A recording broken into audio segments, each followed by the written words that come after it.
혹시 인생이 하루아침에 갑자기 완전히 바뀌어져 버린 듯한 그런 경험 살아오시면서 혹시 있으셨는지 모르겠습니다. 어제까지 익숙했는데 낯설어요.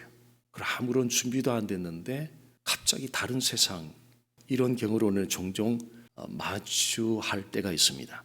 오늘부터 좀 몇 주간 살펴보고자 하는 이 말씀은 바로 그런 경험을 한 젊은이에 관한 이야기입니다.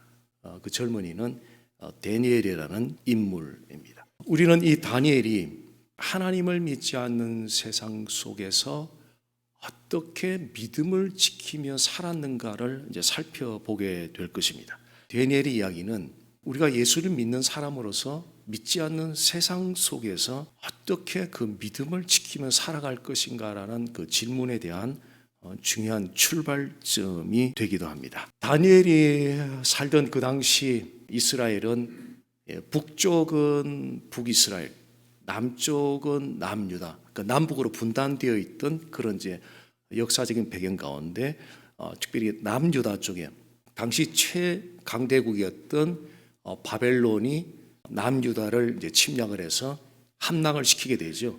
그래서 그 수도였던 예루살렘이 완전히 황폐화되고 남유다 백성들의 다수를 포로로 바벨론으로 끌어가게 되었습니다.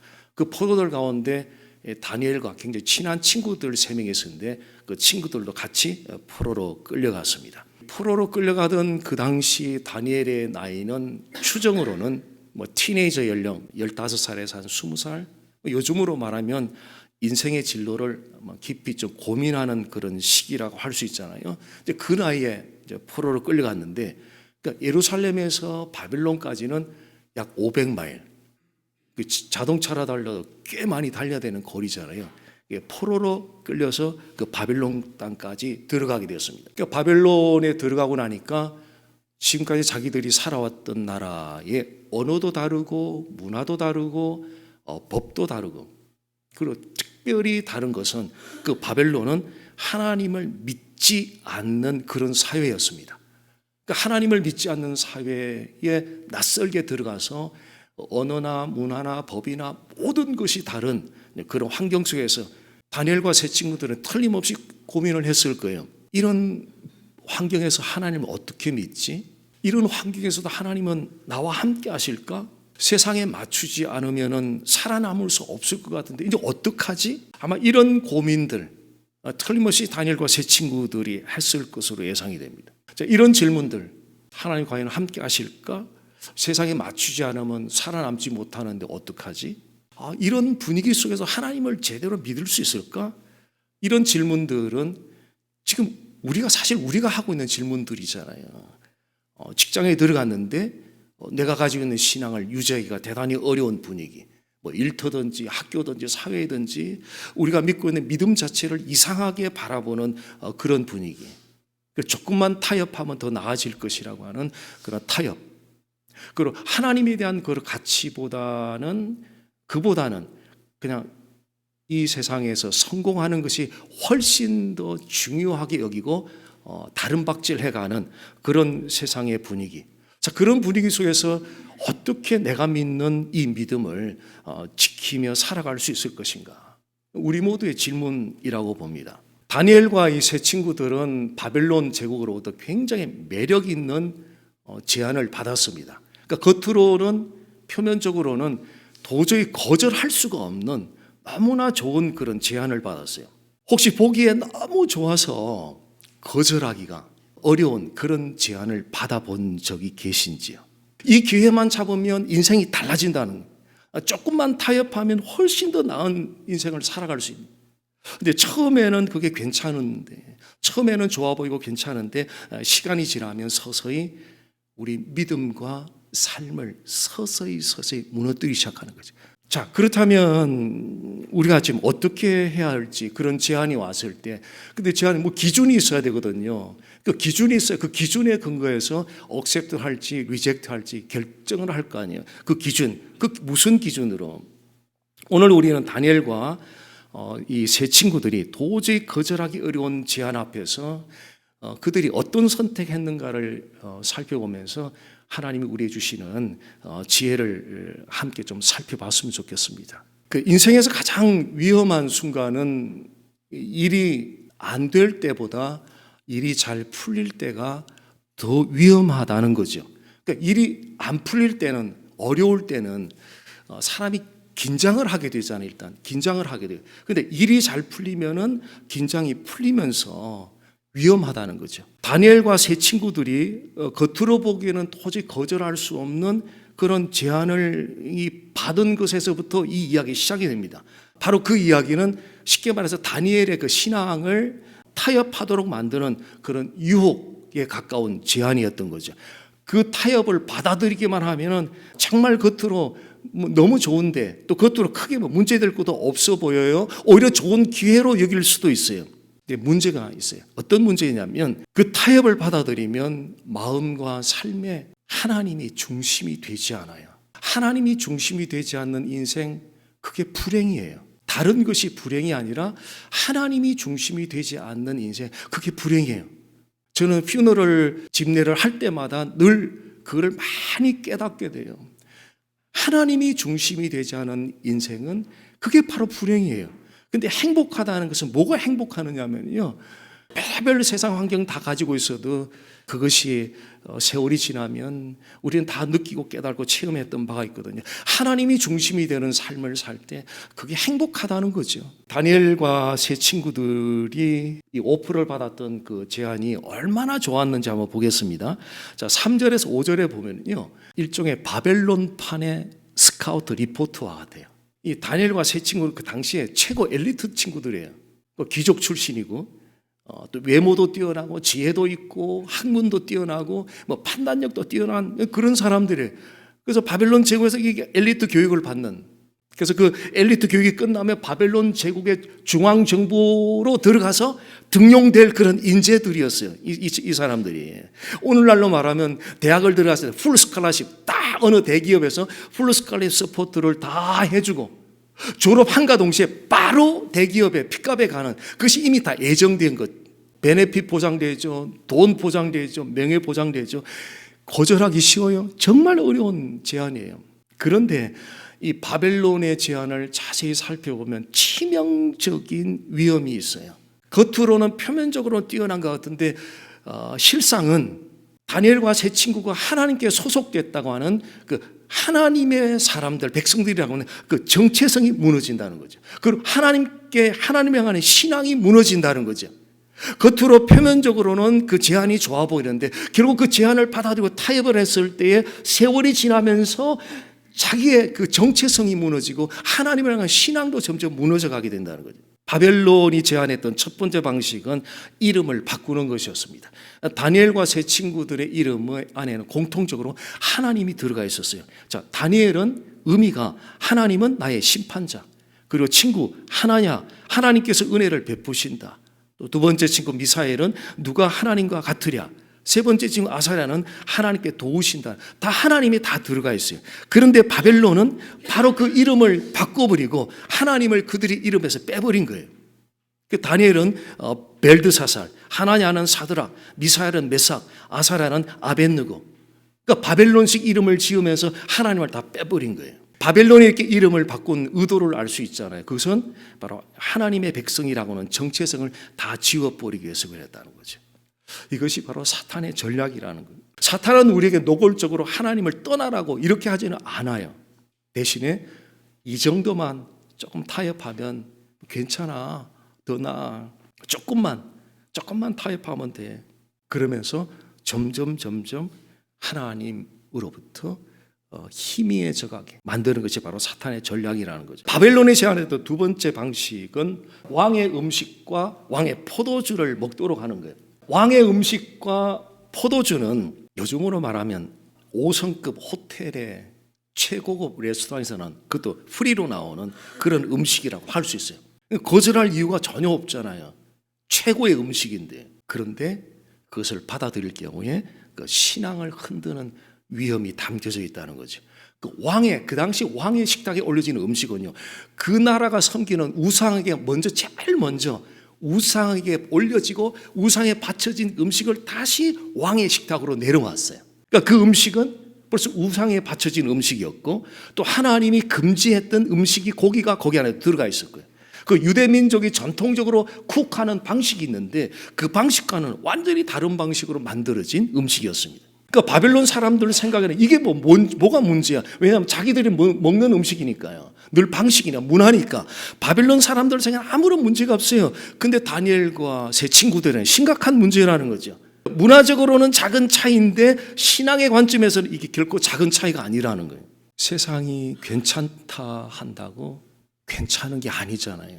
세상이 괜찮아, 괜찮아 한다고 괜찮은 게 아니잖아요. 하나님이 보시기에 괜찮지 않으면 괜찮지 않은 거예요. 예수님을 믿는다는 것은 세상에 동화되는 것이 아니라 세상과는 구별이라는 것은 완전히 분리해서 떨어져 사는 걸 의미하는 게 아니에요.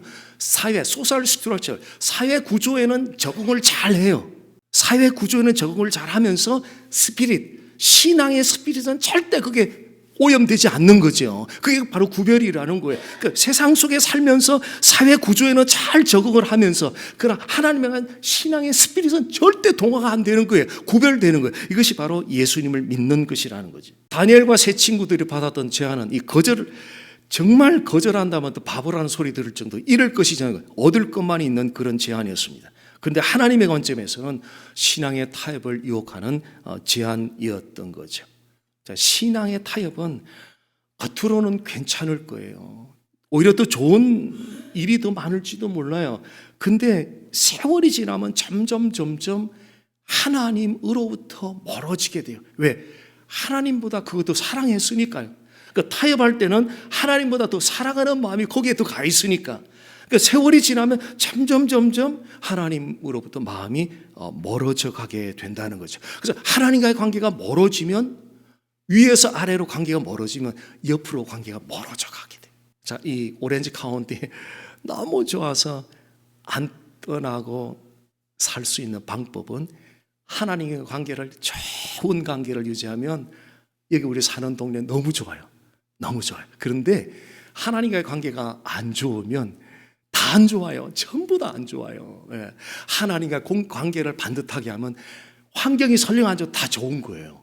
하나님과의 관계가 반듯하니까. 바벨론의 압박과 유혹 속에도 이 다니엘이 아주 타협을 거부했어요. 그러면서 왕의 음식과 그 포도주로 자신을 더럽히지 않겠다고 마음으로 결단을 했어요.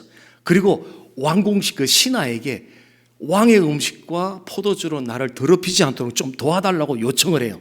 그런데 자, 이 상황에서 보면요, 한 가지 우리가 질문을 좀 던지지 않을 수 없는 것은 바벨론의 그래 제안인데 이것을 거부했을 때 상당히 위험이 다가올 수 있거든요.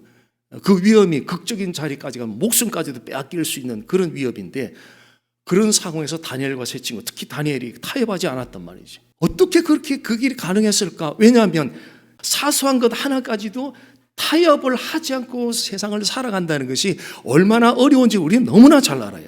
그래서 이 다니엘과 세 친구가 했던 이 결단이 다시 한번 우리는 질문을 되물어보지 않을 수가 없다는 거죠. 어떻게 그렇게 가능할 수 있었는가?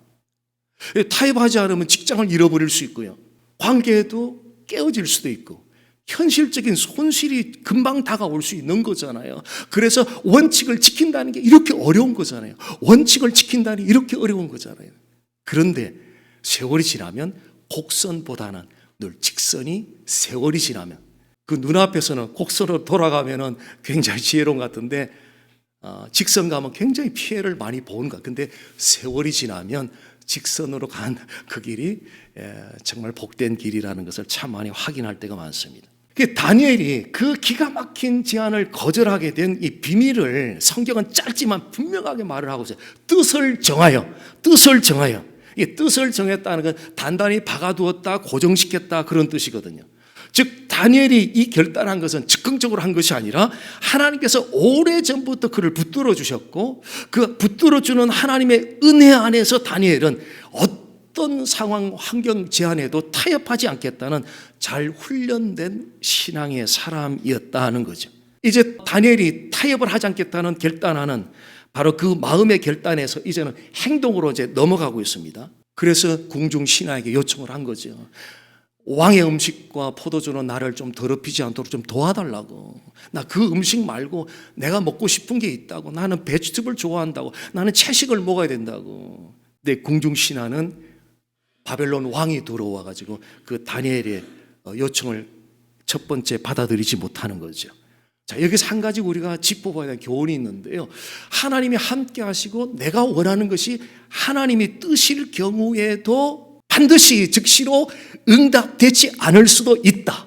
다니엘이 궁중신하게 요청했던 것과 하나님이 원하는 거거든요. 우상에게 올려진 음식을 먹지 않고 바벨론 왕의 식탁에서 주어지는 포도주를 마시지 않는 거 하나님 뜻이거든요. 그리고 하나님이 함께하는 것이거든요. 그래서 궁중신하게 요청을 한 거예요. 근데 궁중신하는 거절을 했어요. 그러니까 하나님이 함께하고 내가 원하는 것이 하나님의 뜻 안에 담겨있다 할지라도 항상 즉각적으로 응답되고 시행되지 않을 수도 있다는 거죠. 그래서 다니엘은 궁중신하에 거절에도 불구하고 포기하지 않고 두 번째 이제 제안을 합니다. 딱 10일만 나에게 채식과 물을 달라고.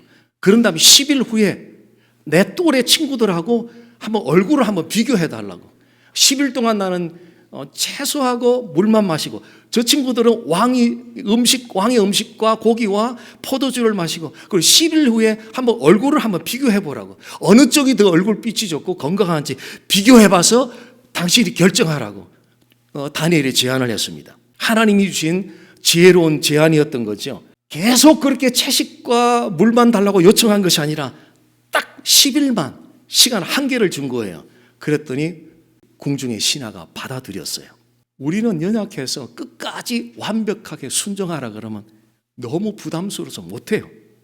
그런데 기간을 딱 정해놓고 어떤 기간을 범위를 정하고 기간을 정해놓고 요구할 때는 그 부담이 좀 덜어지면서 작은 순종을 실천할 수 있는 길이 열릴 때가 있어요. 우리는 작은 순종을 가볍게 여길 때가 있거든요. 그런데 중요한 것은 우리의 작은 순종을 하나님이 사용을 하죠.